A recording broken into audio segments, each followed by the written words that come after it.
हम लोग बात कर रहे थे जेरोमाल, हार्ट और नार्थराम, तीनों लोग ये मानते हैं कि जो तथ्य के तौर पर विधि है, इनफैक्ट विधि वही है, लेकिन तीनों लोग एक बात पर एक मत है, जिसके कारण इन्हें नेचुरल स्कूल के साथ पढ़ा जाता है। ये तीनों लोग ये मानते हैं कि जो राज्य की सकारात्मक विधि है, इसका जो आइडिया ऑफ लॉ है,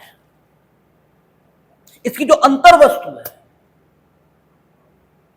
वो प्राकृतिक विधि की होनी चाहिए, और अगर न्यूनतम अंतर वस्तु इस विधि की प्राकृतिक विधि से नहीं ली गई है, तो ये तथ्य के तौर पर विधि होगी, लेकिन इनफैक्ट इसे कानून नहीं कहा जाएगा। कोई चीज तथ्य के तौर पर है, यह कब कहा जाता है? कोई चीज तथ्य के तौर पर है, यह तब कहा जाता है जब वह आपकी जो ज्ञानेंद्रियां हैं उनके द्वारा संज्ञान के योग्य होती है, तभी यह कहा जाता है कि कोई चीज तथ्य के तौर पर मौजूद है, जिसको अनुभव किया जा सकता है, वो तथ्य के तौर पर है। आपकी ज्ञानेंद्रियां जिसका संज्ञान लेती है, वो चीज तथ्य के तौर पर है। हम लोग प्रमाणवादियों की ओर जा रहे हैं, कुछ देर में प्रमाणवादी विचार ये शुरू हो जाएगा, और प्रमाणवादी विचार उसी विधि का अध्ययन ये करना चाहता है जो तथ्य के तौर पर मौजूद है। इसलिए सबसे पहले इस बात को समझ लेना चाहिए कि कोई चीज तथ्य के तौर पर है, ये माना कब जाए। तो तथ्य के तौर पर कोई चीज है, ये माना ही तब जाता है जबकि उस चीज का अनुभव ये ज्ञानेंद्रियों के माध्यम से होना प्रारंभ हो जाए। और यही परिभाषा भारतीय साक्ष्य अधिनियम वहां भी स्वीकार हुई है, यद्यपि इन शब्दों में स्वीकार नहीं हुई, लेकिन जो लिखा है उसका विश्लेषण अगर हम करें तो उन शब्दों का मतलब यही निकलेगा।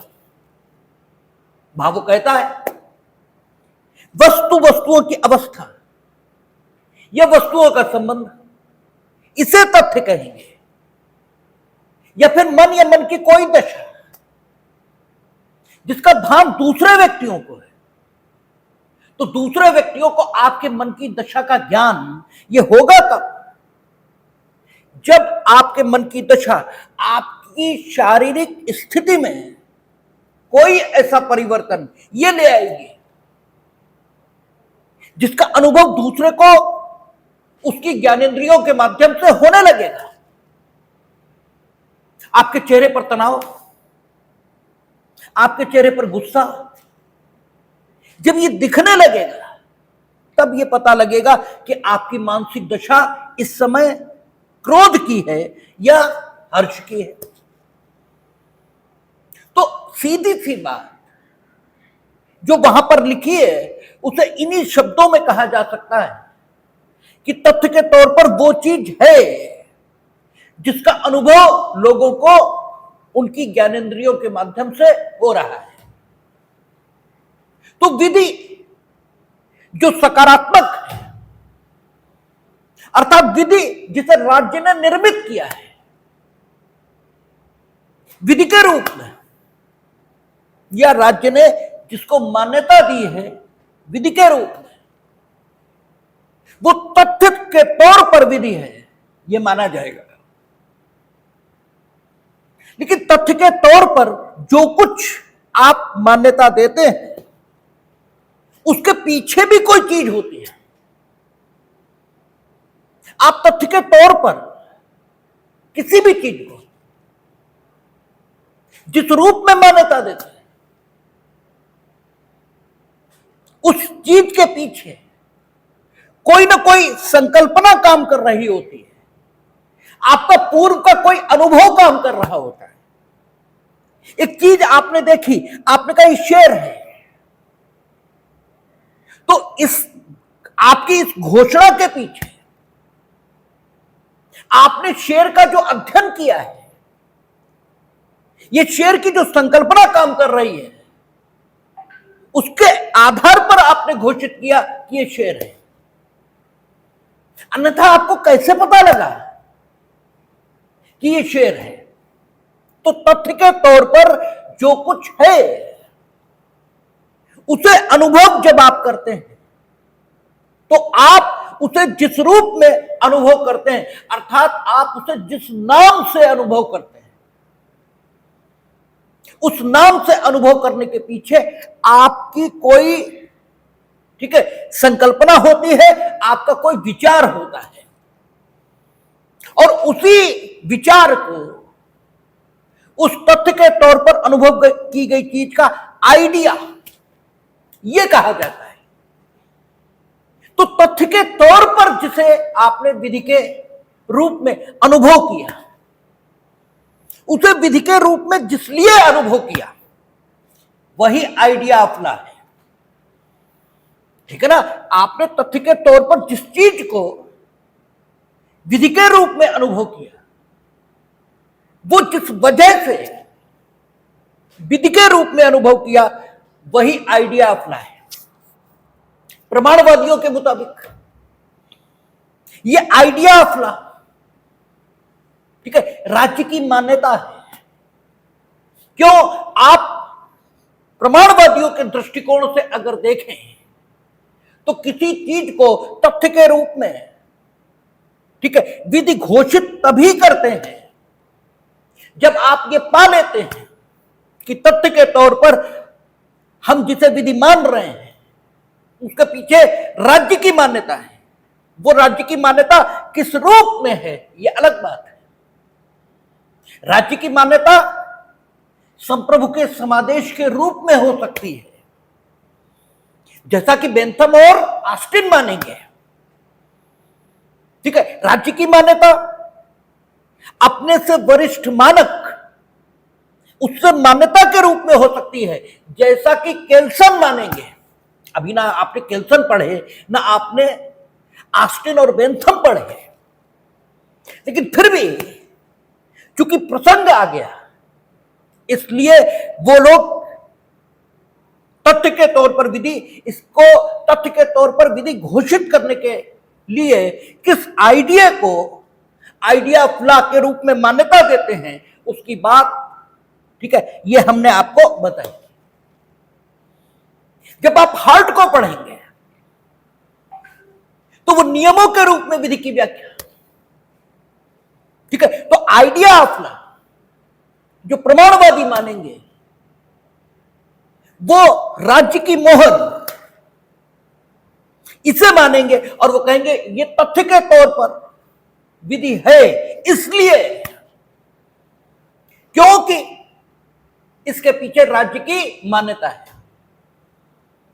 वो राज्य की मान्यता संप्रभु के समादेश के रूप में है, मूल मानक से मान्यता के रूप में है, या नियमों से मान्यता के रूप में है, इससे मतलब नहीं है। लेकिन मान्यता चूंकि इसे मिली हुई है राज्य से, इसलिए यह तथ्य के रूप में विधि है। जहां तक प्रकृतिवादियों की बात है, वो ये कहते हैं कि तथ्य के तौर पर जो विधि है वो शक्ति का आदेश ये हो सकता है यदि उसका संबंध मूल्यों से नहीं है, उसका संबंध जो वैल्यूज हैं उनसे नहीं है। अगर मूल्य आधारित विधि नहीं है तो वो तथ्य के तौर पर विधि भले ही हो, लेकिन उसे इनफैक्ट विधि कहा नहीं जाना चाहिए। प्रकृतिवादियों का विचार यह है कि कोई भी चीज हो वो प्रकृति में निश्चित उद्देश्य के लिए स्थापित है, और अगर वो चीज जिसे आप वो चीज होना घोषित कर रहे हैं, जिसको घोषित करने की आपकी इच्छा है, तो घोषित की गई चीज को, उस चीज के उद्देश्यों की प्राप्ति करनी ही चाहिए। अन्यथा आपके द्वारा घोषित की गई चीज, आपके द्वारा घोषित की गई चीज भले ही हो, लेकिन इनफैक्ट वो चीज नहीं है जिसकी घोषणा आप कर रहे हो। ठीक है, आप कहते हो ये विधि है, और विधि किस लिए जन्मी है? व्यवस्था इसके लिए, समानता इसके लिए, संसाधनों का उचित बंटवारा इसके लिए। और अगर राज्य की विधि जो तथ्य के तौर पर समाज में मौजूद है, वो भले ही तथ्य के तौर पर समाज में मौजूद है, लेकिन उसका उद्देश्यों से कोई संबंध नहीं, तो उसे विधि कैसे कहा जाए? जो विधि जिस उद्देश्य के लिए आती है समाज में, ये उसकी पूर्ति करती दिखाई नहीं देती। तो आपके द्वारा घोषित विधि शक्ति का नियम हो सकता है। आप ताकत में हैं, आप चाहें जो कुछ कहिए। वही बात कि हम लोक अभियोजक, आप न्यायाधीश के पद पर आरूढ़ हैं, आप एक गलत बात किए जा रहे हैं, लेकिन हम क्या करें? सिवाय आपकी गलत बात मानने के हमारे पास कोई चारा नहीं। हमें प्रतीक्षा करनी होगी, आपकी जगह पर कोई ठीक आदमी बैठे, तब हम उससे अपनी बात मनवा पाए। और आपने देखा, ये प्रतीक्षा 1951 से लेकर 1978 तक की गई है। ए.के. गोपालन 1951 में डिसाइड हुआ, और मेनका गांधी 1978। तो 1951 से लेकर 1978 तक वो प्रतीक्षा चली है। ऐसा थोड़ी है कि 1978 में जो कुछ डिसाइड हुआ वो उस दिन सही हुआ जिस दिन उसे सही की मान्यता मिली। सही तो वो उसी दिन था जिस दिन उसे कहा गया था, लेकिन जिन्हें मान्यता देनी थी वे उस चीज को मान्यता देने को तैयार उस दिन नहीं थे। तो ये उनकी ताकत थी, जिसके आगे उन्होंने एक गलत बात को 1951 से लेकर 1978 तक विधि की मान्यता दिलाए रखा, और वह विधि तथ्य के तौर पर समाज में मौजूद रही है। लेकिन इसके कारण से वह विधि हो जाए, यह तो नहीं हो सकता। तो जो तथ्य के तौर पर विधि है समाज में, यह शक्ति का आदेश हो सकता है, लेकिन यह विधि की मान्यता इसे अर्जित करे, इसके लिए जरूरी है कि इसका जो आइडिया अपना है, इसकी जो अंतर वस्तु है, वह न्यूनतम प्राकृतिक विधि के मानकों को पूरा करे। ठीक है, अगर ऐसा नहीं हो रहा, यदि तथ्य के तौर पर जो विधि मौजूद है समाज में, वह विधि के उद्देश्यों से बिल्कुल अलग है, विधि के उद्देश्यों से उसका कोई संबंध नहीं, तो फिर वो शक्तिशाली का आदेश तो हो सकता है, उसे प्रवर्तित यह भी कराया जाएगा, लेकिन उसे उचित तौर पर विधि कहा नहीं जाना चाहिए। वो विधि है नहीं है, और इसी को आम समाज, इसी प्रकार की विधि को, इसी श्रेणी की विधि को आम समाज काला कानून इस नाम से जानता है। इसी को काला कानून कहा जाता है, जिसका विधि के उद्देश्यों से कोई संबंध नहीं। काला कानून क्या चीज है, क्यों कहा था लाला लाजपत राय ने कि साइमन कमीशन वापस जाओ, ये काला कानून है, हम लागू नहीं होने देंगे। काला कानून का मतलब ही ये होता है ऐसा कानून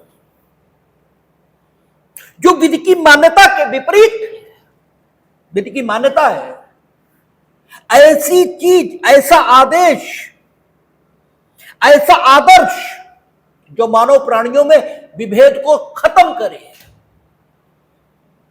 जो मानव प्राणियों में विभेद करे। ये शक्ति का आदेश हो सकता है, ये कुछ भी हो सकता है, लेकिन ये कानून नहीं हो सकता। ठीक है, और फिर चूंकि इसे कानून के तौर पर मान्यता मिली है उस तंत्र से, उस सिस्टम से जो विधि को जनरेट करता है, इसलिए इसे हम विधि कहेंगे तो, कानून कहेंगे तो, लेकिन कैसा? काला। इसी को काला कानून कहते हैं, जिसका विधि के उद्देश्यों से कोई संबंध नहीं। तो हार्ट, जेरोम हॉल और नॉर्थरॉप तीनों यही बात कह रहे हैं कि तथ्य के तौर पर जो विधि मौजूद है, जो विधि उस तंत्र से निकल कर आई है, जो तंत्र विधायन का काम करता है, वो विधि विधि तभी होगी जबकि उसकी अंतर वस्तु प्राकृतिक विधि के अनुरूप हो, अन्यथा वह विधि होने के गुण से हीन होगी। वो तथ्य के तौर पर विधि होगी, लेकिन प्राकृतिक विधि की अंतर वस्तु न्यूनतम रूप में, मिनिमम रूप में भी उसके भीतर न होने के कारण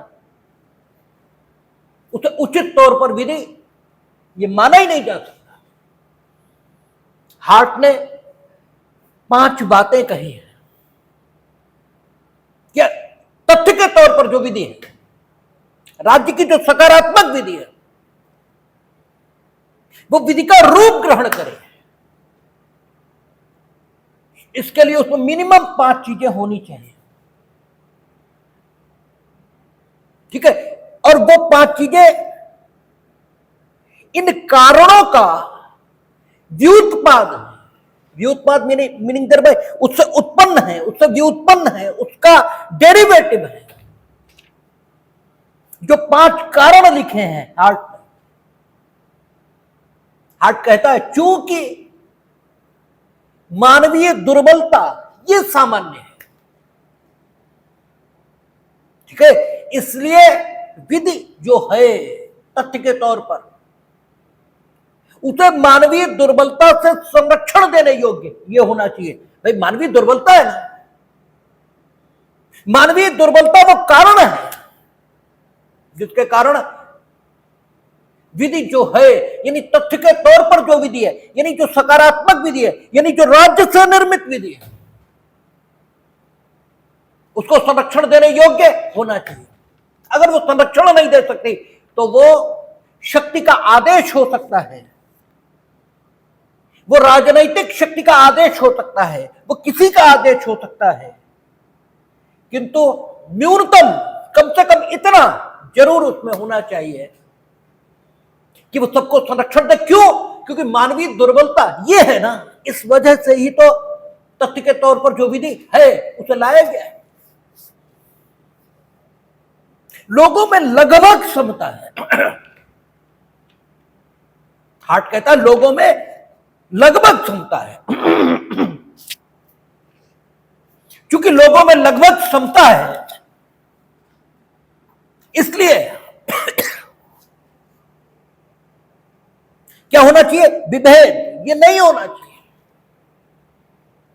और हार्ट ने लगभग क्षमता की बात की है, इसका मतलब हार्ट अपरिचित नहीं है समाज से। हमारी समस्या यही है कि हम चीजों पर ठीक से विचार नहीं करते। उसने कहा लोगों में लगभग क्षमता है, इसका मतलब विषमता को उसने महसूस किया है, लेकिन चूंकि वो विषमता सामान्य नहीं है, इसलिए वो लगभग शब्द का प्रयोग कर देता है। वो लोगों में असमानता है ये नहीं कहता है, लोगों में लगभग समता है ये कहता है। तो इस शब्द चुनाव के पीछे हार्ट की कोई सोच है। कोई भी व्यक्ति जो शब्द चुनाव कर रहा है उसके पीछे उसकी कोई सोच है, अन्यथा ठीक है, जो उपमाएं हैं वो व्यक्ति की सोच का प्रतीक न समझी जाती है। आप किसी को दुष्टतापूर्ण स्वभाव के साथ बुद्धिमान ये कहना चाहते हो तो आप कहोगे तुम तो लोमड़ी जैसी बुद्धि रखते हो, ठीक है, तब आप लोमड़ी जैसी बुद्धि इसका प्रयोग करोगे, ठीक है, इसका प्रयोग करोगे, क्योंकि लोमड़ी एक दुष्टतापूर्ण बुद्धि इसकी प्रतीक समझी गई है, ठीक है। तो जो उपमा है वो आपकी सोच इसको परिलक्षित करती है, इसका परिचय देती है। जो शब्द प्रयोग आप करते हो तो हार्ट कहता है लोगों में लगभग समता है, ठीक है। जो विकलांग है वो हमारे जैसे नहीं है, ठीक है, जो कमजोर है हमारे जैसे नहीं है, लेकिन सब कमजोर नहीं है, ठीक है, सब विकलांग भी नहीं है, सब कठिन ज्योग्राफिकल कंडीशंस इसमें भी नहीं रह रहे, इसलिए लगभग समता है, लगभग समता है, समता भी नहीं है और असमानता ये भी नहीं है। जो स्थिति है वो लगभग समता की स्थिति है और यही विद्वता का परिचय होता है कि चीज को एक्यूरेट अनुभव करना। हार्ट ने बिल्कुल एक्यूरेट अनुभव किया है और इसलिए वो कहता है कि विधि जो है, तथ्य के तौर पर जो विधि है, जो राज्य की सकारात्मक विधि है, अगर वो विषमता विभेद इसको जन्म दे रही है तो वह प्राकृतिक विधि की जो न्यूनतम अंतर्वस्तु है उससे हीन है और इसलिए इसको विधि नहीं माना जाना चाहिए, क्योंकि लोगों में लगभग समता है, फिर विभेद क्यों, ठीक है। तीसरी बात कहता है लोगों में सीमित परोपकारिता है, परोपकारिता है लेकिन अपनी कीमत पर नहीं है। पहले व्यक्ति में स्व संरक्षण इसका भाव है और स्व संरक्षण के बाद जो कुछ बचता है उसमें व्यक्ति परोपकारी है। लोग मूर्ख टाइप के होते हैं और मूर्खतापूर्ण बात करते हैं। अभी पिछले दिनों बाढ़ आई थी तो हम भी एक दो लोगों तक जिसकी सूचना मिल जाती तो उस तक जाने का प्रयास ये करते थे। एक आध मूर्ख ये कह रहा था कि आपको तो गहरे में जाना चाहिए था, तो हमने कहा हम तैराक तो नहीं है, न शासन की ओर से हमारे पास कोई मदद है, न मेरा कर्तव्य है। हमारे तो जितने साधन हैं उन साधनों में हम जहां तक जा सकते हैं सुविधा पूर्वक वहीं तक जाएंगे। क्यों? सीमित परोपकारिता है। हम खुद को खतरे में नहीं डालेंगे, ये तुम बोलोगे नहीं, हम बोलना है कि हम अपनी कीमत पर आपको बचाएं, ये नहीं करेंगे। खुद को बचाते हुए अगर आपको बचाना संभव होगा तो डेफिनेटली बचाएंगे, ठीक है। तो सीमित परोपकारिता है, स्व संरक्षण पहले, ये मानव का स्वभाव है, ठीक है। तो हार्ट कहता है चूंकि सीमित परोपकारिता है तो व्यक्ति के हितों को संरक्षण इसे देने वाली विधि या व्यक्ति का संरक्षण या व्यक्ति का स्व संरक्षण, व्यक्ति का अपना संरक्षण, व्यक्ति के हितों का संरक्षण, यह भी विधि जो है तथ्य के तौर पर उसकी अंतर्वस्तु में दिखना चाहिए। सीमित परोपकारिता है। फिर कहता है सीमित संसाधन है। संसाधन कहा किसको जाता है? संसाधन का तात्पर्य है जिससे उत्पादन हो। उत्पादन यानी जिससे प्रोडक्शन हो। प्रोडक्शन किसी भी चीज का हो सकता है। आप सिर्फ फसल का प्रोडक्शन, माल का प्रोडक्शन यहीं तक सीमित किए हैं खुद को। ठीक है, संसाधन आज तो मानव को संसाधन मान रहे हैं। पूरा मानव संसाधन विकास मंत्रालय ये बना हुआ है। विभिन्न प्रकार की कंपनियों में एचआर डिपार्टमेंट ये होता है, ह्यूमन रिसोर्स। तो जो भी उत्पादन का साधन हो सकता है वो सब संसाधन की परिभाषा में आता है। तो चूंकि सीमित है संसाधन, इसलिए संसाधनों का समुचित बंटवारा ये करना राज्य की सकारात्मक विधि का गुण ये होना चाहिए। आपने देखा अनुच्छेद 39 कॉन्स्टिट्यूशन ऑफ इंडिया, वो कहता है उत्पादन के साधनों का, तो संसाधनों की बात कर रहा है ना, इस प्रकार वितरण हो कि एक तो उनका केंद्रीकरण ये ना हो, सामुदायिक हितों के विपरीत उनका संकेंद्रण कुछ हाथों में न हो पाए। राज्य की ड्यूटी होगी। तो हार्ट की विचारधारा उसके अनुरूप है। ये कहता है क्योंकि सीमित संसाधन है। और पांचवा वो बोलता है क्या कि इच्छा का सीमित ज्ञान है। ठीक है ना। और ठीक है, शक्ति ये भी सीमित है व्यक्ति की, इसलिए व्यक्ति का संरक्षण ये भी राज्य की सकारात्मक विधि इसका लक्ष्य होना चाहिए।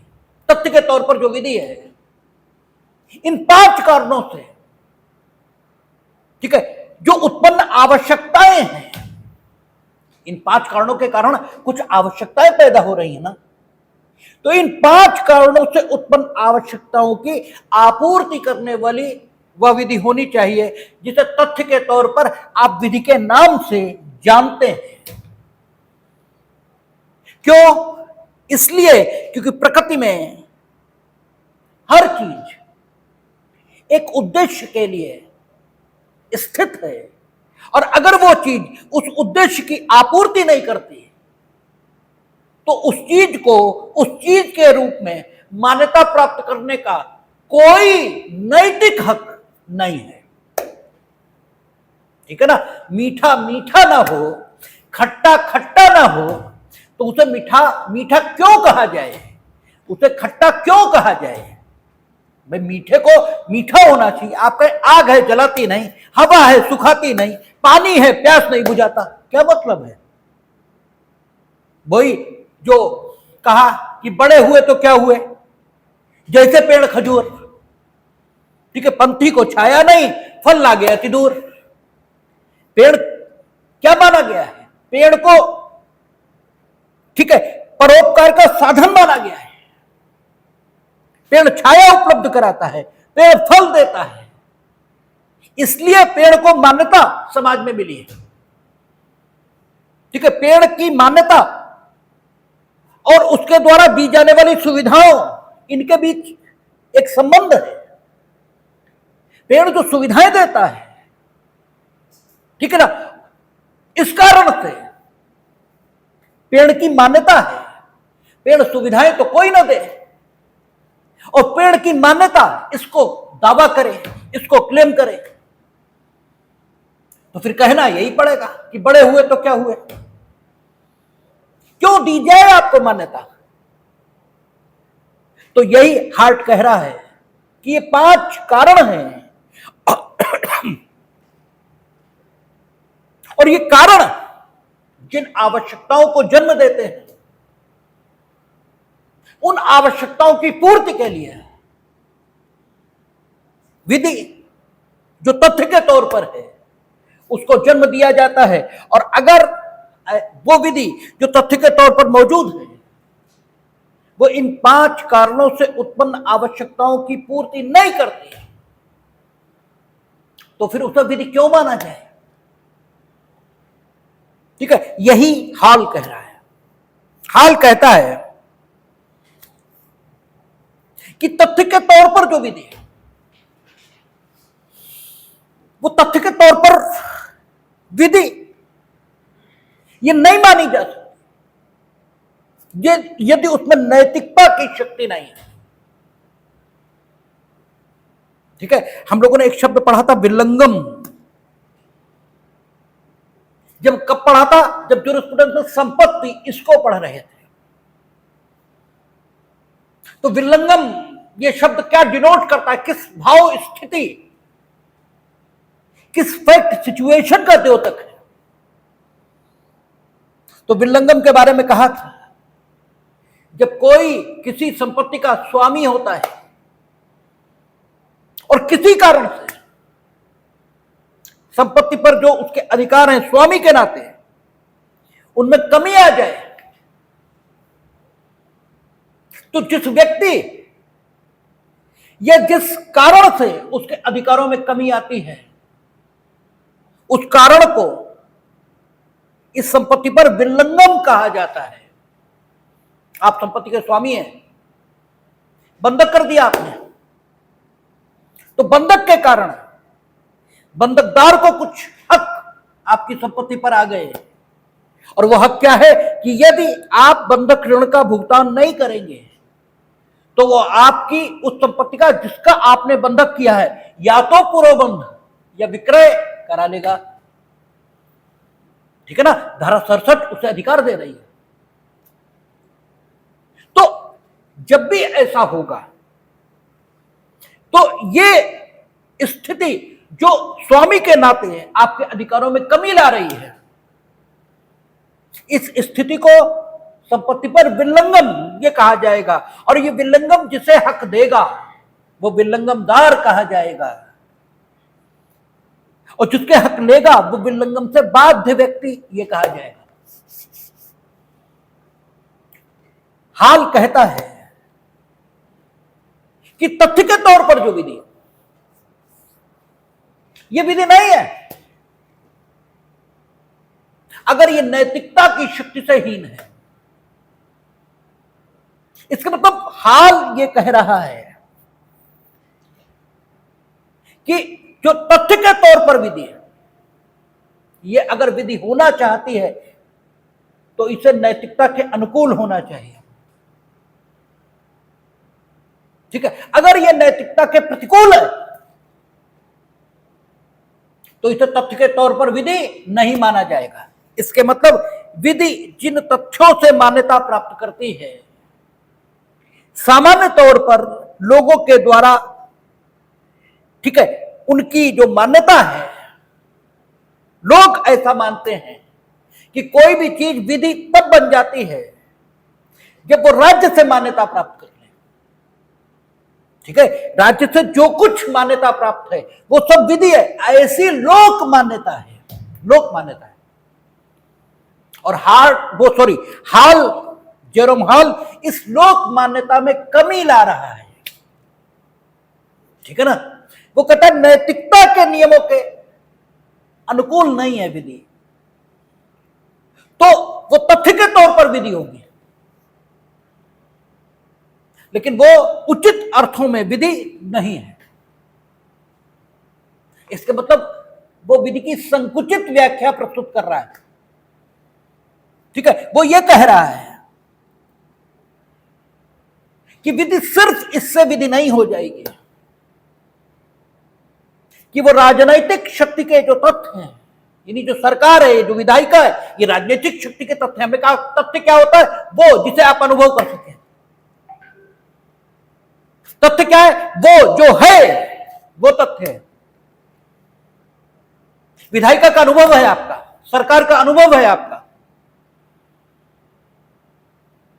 तो ये तथ्य जो राजनैतिक, और ये विधायिका या सरकार कहां से आ रही? राजनैतिक शक्ति के तथ्य हैं। सरकार के पास कौन सी ताकत है? राजनीतिक शक्ति है। ठीक है, और राजनीतिक शक्ति छोटी नहीं होती, बहुत बड़ी होती है। इसीलिए राजनीति खराब चीज नहीं है, बहुत महत्वपूर्ण है, बहुत महत्वपूर्ण है। हमने आपसे चर्चा की थी कि आप समाज में सुधार लाना चाहते हैं। किसमें लाएंगे सुधार? उसमें ना, जिससे समाज निर्मित हो रहा है उसी में तो लाएंगे। समाज किससे निर्मित हो रहा है? व्यक्ति से। तो समाज में सुधार लाना है, किसमें लाएंगे? व्यक्ति में। कौन लाएगा? व्यक्ति लाएगा। आप कौन है? व्यक्ति है ना। यानी समाज सुधार की प्रक्रिया व्यक्ति द्वारा व्यक्ति में सुधार की प्रक्रिया का नाम है। यही तो है समाज सुधार। ठीक है, अब इस प्रक्रिया को पूर्ण कैसे करें? समस्या यहां है। तो व्यक्ति को सुधार सकता है। सामाजिक संस्थाएं यही काम करती हैं, जो सो कॉल्ड एनजीओज हैं। हमारे हिसाब से तो वो कोई काम करते नहीं, लेकिन फिर भी वो जिस काम को करने का दावा करते हैं, उन दावों के मुताबिक, ठीक है, वो क्या कर रहे हैं? व्यक्ति में सुधार लाने की प्रक्रिया ये चला रहे हैं, व्यक्ति में सुधार लाने की कोशिश ये कर रहे हैं। ठीक है, तो व्यक्ति को सुधारेंगे, समाज ऑटोमेटिकली सुधरेगा। इसीलिए कुछ लोग कहते हैं हम सुधरेंगे, युग सुधरेगा। संभव है, यह भी संभव है, लेकिन यह प्रक्रिया बहुत धीमे चलती है, इसकी गति बड़ी कम है।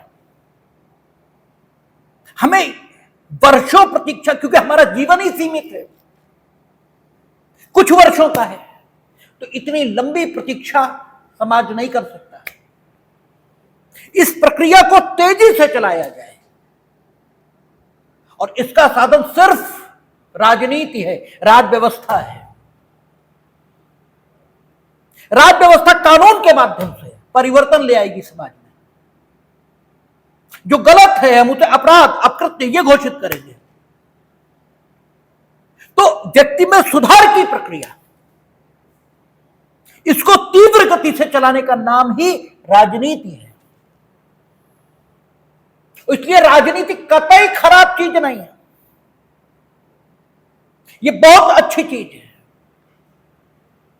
इसलिए कतई अपने दिमागों में जो हीन भाव राजनीति और राजनीति के तथ्यों के प्रति आप रखते हैं, गलत। वो एक प्रक्रिया है जो व्यक्ति में सुधार की प्रक्रिया है, और वो इतनी ही महत्व की है जितनी महत्व की समाज सेवा। ठीक है, क्योंकि वो भी व्यक्ति में सुधार की प्रक्रिया है, और यह भी व्यक्ति में सुधार की प्रक्रिया है। ठीक है ना। यह सुधार की प्रक्रिया राजनीति के माध्यम से सबको तो नहीं दी जा सकती। किसको दी जाए,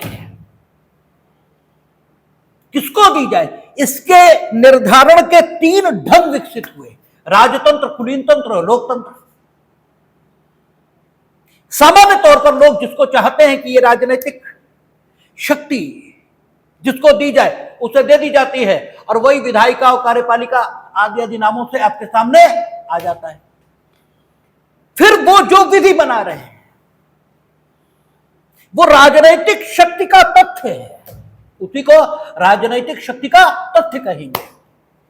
प्रमाणवादी इसी पर विचार करेंगे, वो इससे आगे नहीं जाएंगे, उनकी बात करेंगे। अब तो शुरू ही होना चाहता है प्रमाणवाद। लेकिन यह राजनीतिक शक्ति का तथ्य है जो विधि के तौर पर सामने आता है। विधि जो है यह है, जेरोम हॉल कहता है, विधि जो है लोक मान्यता के मुताबिक यह विधि होगी। क्यों? क्योंकि यह राजनीतिक शक्ति के तथ्यों से मान्यता प्राप्त है, तो लोग ऐसा मानते होंगे कि यह विधि है। लेकिन यह तब तक विधि नहीं होगी जब तक ये नैतिकता और युक्ति परकता इससे समर्थित न हो, इसमें रीजनेबिलिटी एंड मोरलिटी ये न हो। और कोई विद्वान नहीं कहा जा सकता जब तक वो जो कुछ कहता है उसको पूर्णतः परिभाषित न कर दे। इसलिए जेरोम हॉल ने जब ये कहा कि तथ्य के तौर पर जो विधि है, ये विधि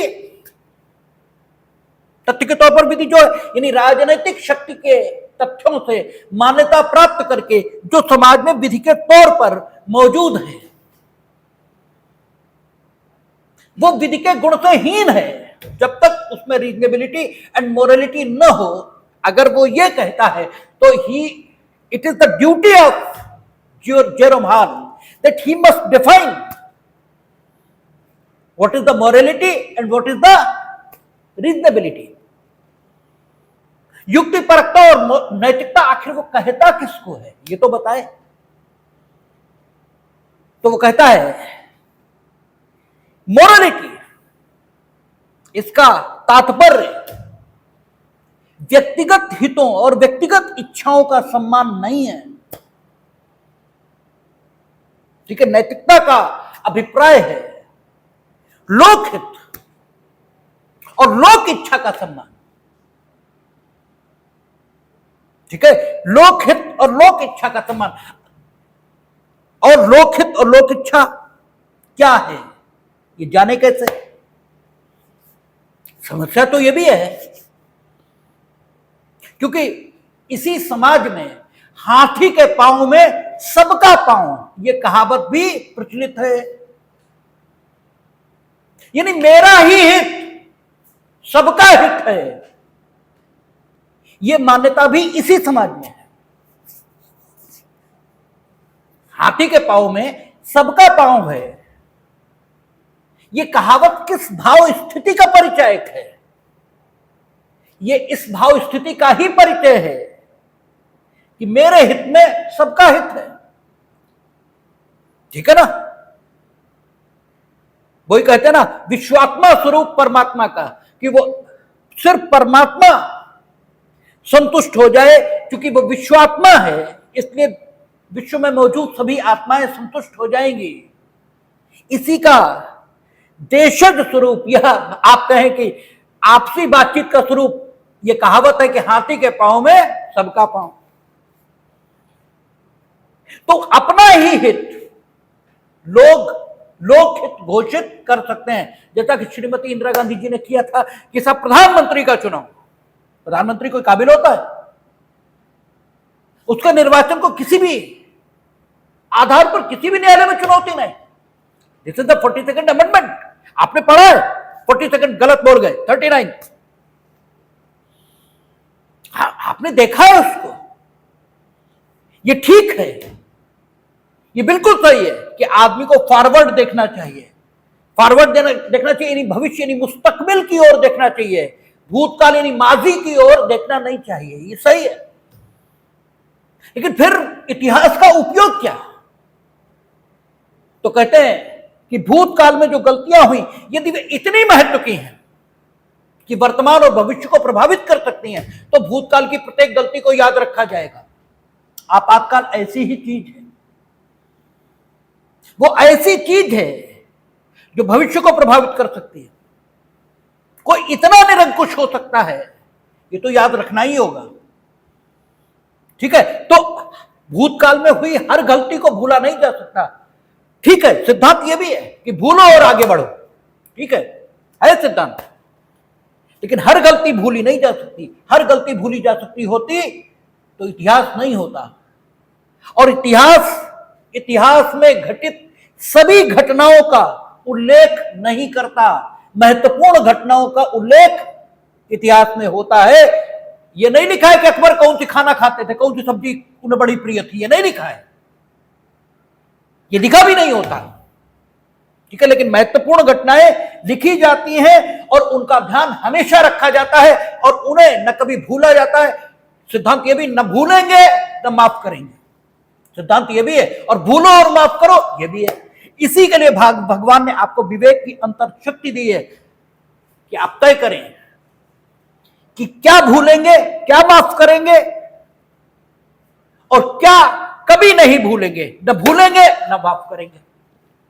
ये आपको इसीलिए विवेक की शक्ति दी गई, बुद्धि की शक्ति दी गई। तो कहता है नैतिकता और युक्तिपरकता, इसके बिना विधि जो है वो विधि नहीं बन सकती। तो नैतिकता क्या है? तो कहता है नैतिकता आत्महित नहीं है, अपनी इच्छा की पूर्ति नहीं है, बल्कि युक्तिपरक ढंग से जो सामान्य हित है। और जब आप युक्तिपरक ढंग से विचार करेंगे, युक्तिपरक ढंग से मीनिंग देयर बाय निष्पक्ष होकर, तब आप सामान्य हित का विचार कर पाएंगे, जिसमें सबका हित है, सबका संरक्षण यह है। ठीक है, वही नैतिक हित है। और सबका संरक्षण किसमें है, सबका हित किसमें है, यह तभी जाना जा सकता है जब आप युक्तिपरक ढंग से विचार करें। तो युक्तिपरक ढंग से विचार करने के उपरांत जो कुछ सबके हित में पाया जाए, जो कुछ सबका संरक्षण करे,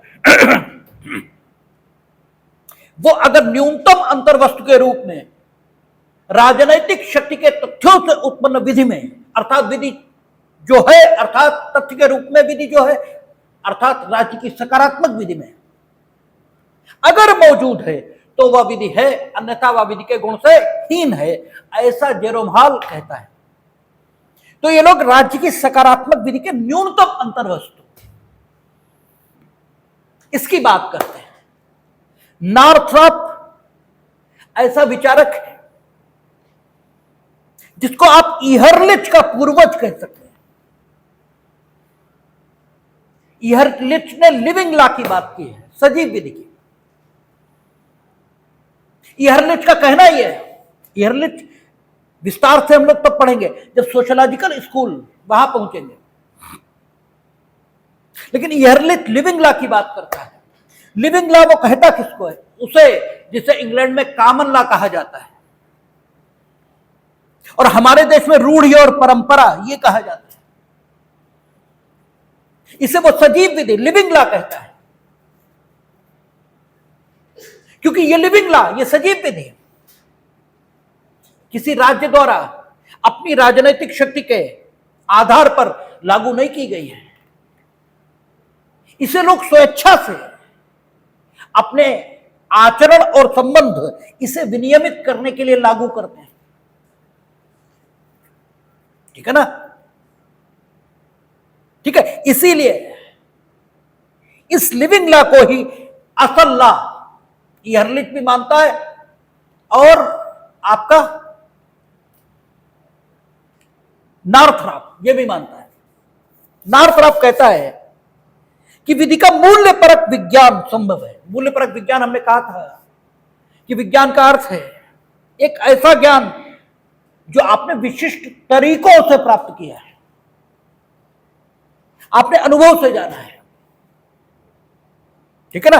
आपने सर्वेक्षण, निरीक्षण, इसके माध्यम से जो ज्ञान प्राप्त किया है, आपको कुछ नहीं मालूम, लेकिन आपने लोगों को देखा और जाना कि लोग ऐसा करते हैं। इसका मतलब लोगों का ये स्वभाव है, लोगों की ये आदत है। ठीक है, तो आदत का अध्ययन आपने निरीक्षण के आधार पर किया, इसलिए आदतों के बारे में जानकारी ये विज्ञान है। उनकी आदतें जिन कारणों से बनी, जिन कारणों की आपूर्ति के लिए उनकी वे आदतें विकसित हुई हैं, ठीक है, वे कारण आपकी जानकारी में निरीक्षण से आए, इसलिए कारणों की जानकारी जो है, ठीक है ना, वो उनकी आदतों का विज्ञान कही जाएगी। आदतें तथ्य हैं, क्योंकि आदतें अनुभव हो रही हैं, आदतें तो दिख रही हैं, लेकिन आदतें किसी कारण से हैं। ठीक है, और वे कारण दिखते नहीं हैं। ठीक है, उन्हें निरीक्षण से जाना जा सकता है, सूक्ष्म सर्वेक्षण से जाना जा सकता है, उनसे वार्ता के आधार पर जाना जा सकता है। ठीक है, तो आदतों के कारणों का जो ज्ञान होगा वो क्या होगा? उनकी आदतों का विज्ञान। ठीक है, विज्ञान वो है जो विशिष्ट तरह का ज्ञान देता है किसी विषय वस्तु के संबंध में। तो आदतों का विज्ञान हुआ, तो जो नॉर्थरॉप है वो सकारात्मक विधि का विज्ञान संभव है इस मान्यता का है।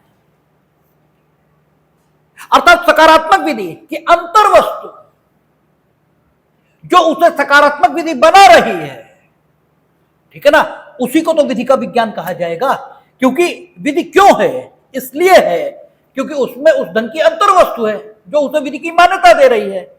और अंतर्वस्तु विधि की मान्यता दे रही है हम इसलिए कह रहे हैं क्योंकि विधि का जो उद्देश्य है समाज में व्यवस्था, वो उस अंतर्वस्तु के, अगर उस अंतर्वस्तु को राज्य की सकारात्मक विधि में मान्यता मिल जाए तो वो उद्देश्य, वो चीज प्राप्त हो जाएगी, समाज में व्यवस्था बन जाएगी।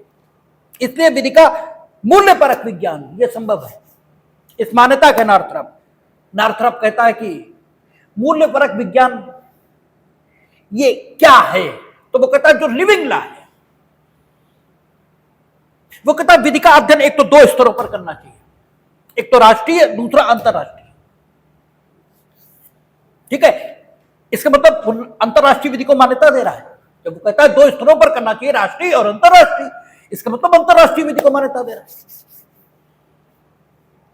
प्रमाणवादियों में आप देखेंगे केवल केल्सन आएंगे जो अंतरराष्ट्रीय विधि को मान्यता देंगे, बाकी कोई नहीं देगा। लेकिन नॉर्थरॉप कहता है 2 स्तरों पर मान्यता दीजिए। प्रकृतिवादियों में तो कई ग्रोशियस भी है जो प्राकृतिक अंतरराष्ट्रीय विधि को मान्यता देगा। नॉर्थरॉप कहता है 2 स्तरों पर, राष्ट्रीय विधि, राष्ट्र अपने भीतर, ठीक है, जिस विधि को मान्यता देता है सकारात्मक विधि के तौर पर, उसका मूल्यपरक विज्ञान क्या है, सजीव विधि, लिविंग लॉ। यानी राज्य की विधि नागरिकों की जो रूढ़ी और परंपराएं हैं उनसे अलग हटकर निर्मित की जाए तो वो सामाजिक शांति का, सामाजिक व्यवस्था का जो उद्देश्य है उसे पूरा नहीं करेगी। तनाव होगा, संघर्ष होगा। और फिर राज्य की सकारात्मक विधि है ये कैसे मान लिया जाए, क्योंकि विधि अगर है तो व्यवस्था होनी चाहिए, वो है तो अव्यवस्था हो रही, कैसे माने कि विधि है। तो सजीव विधि को मान्यता देने वाली होनी चाहिए। क्यों होनी चाहिए, क्योंकि सजीव विधि नैतिकता के अनुरूप होती है। नैतिकता इसे परिभाषित करता है, तो कहता है नैतिकता मानव आचरण और मानव संबंध, ठीक है, इन्हें रेगुलराइज करने का अनुभवाश्रित प्राकृतिक दर्शन है। यानी जो मानवीय आचरण है और मानवीय संबंध है वो किन बातों के आधार पर बेहतरी के साथ चल रहे हैं, इनको अनुभव करना और इनको एक जगह इकट्ठा कर देना, ठीक है। तो ऐसे एकत्र किए गए सिद्धांतों को ही नैतिकता का सिद्धांत ये कहा जाता है, जो मानव आचरण और मानव संबंध, ठीक है, इसे विनियमित करते हुए दिखाई देते हैं, अर्थात अनुभव होते हैं, ठीक है ना। ये सजीव विधि है। और वो कहता है राष्ट्रों के बीच विधि अलग हो सकती है, क्योंकि राष्ट्रों के बीच संबंध निर्धारित करने के लिए वे कारक काम नहीं करते जो व्यक्तियों के बीच संबंध निर्धारित करने के लिए काम करते हैं, ठीक है। वो ये कहता है नॉर्थरॉप कि व्यक्ति की जो संकल्पना आधुनिक विज्ञानों के द्वारा स्थापित हुई है, आधुनिक विज्ञान क्या कहते हैं कि सभी समान हैं, क्योंकि एक जैसे हैं देखने में, भाई लैमार्क हैं, डार्विन हैं, ये सब यही तो कहते हैं कि मनुष्यों में प्रारूपिक समता है। तो मनुष्य की जो विज्ञान के द्वारा स्थापित संकल्पना है उसके आधार पर जो राज्य की सकारात्मक विधि है उसकी अंतर्वस्तु को निर्धारित किया जाना चाहिए। ये प्राकृतिक विधि के सब विचारक लगभग हम लोगों ने पढ़ लिया, लगभग नहीं, एक एक विचारक को पढ़ा है, ठीक है। प्राकृतिक विधि में एक भी विचारक नहीं छोड़ा गया है। और भारतीय प्राचीन व्यवस्था हो या आधुनिक व्यवस्था हो, दोनों में आपको प्राकृतिक विधि के दर्शन होंगे। और भारत ही नहीं, दुनिया की कोई विधिक व्यवस्था हो, हिंदुस्तान में आप देखें प्राचीन काल में हमेशा कुछ मूल्यों को राजनीतिक सत्ता से ऊपर माना गया और राजनीतिक सत्ता से अपेक्षा की गई है कि वो जो कुछ करे उन मूल्यों के अनुरूप रहकर करे, उन मूल्यों से संगतता बनाकर करे, उन मूल्यों से विरोध की दशा में राजा के विरोध को मान्यता, यह हिंदुस्तानी या भारतीय व्यवस्था का अंग रहा है। इस रूप में आप देखेंगे तो भारतीय व्यवस्था हमेशा प्राचीन काल से प्राकृतिक विधि की मान्यताओं के अनुरूप है। हमने कहा था कि इसलिए नहीं कि हमारे यहां प्राकृतिक विधि का कोई विचार नहीं रहा, ठीक है, हम प्राकृतिक विधि के अंतर्गत भारतीय विचार का अध्ययन नहीं करते, यह कारण नहीं है।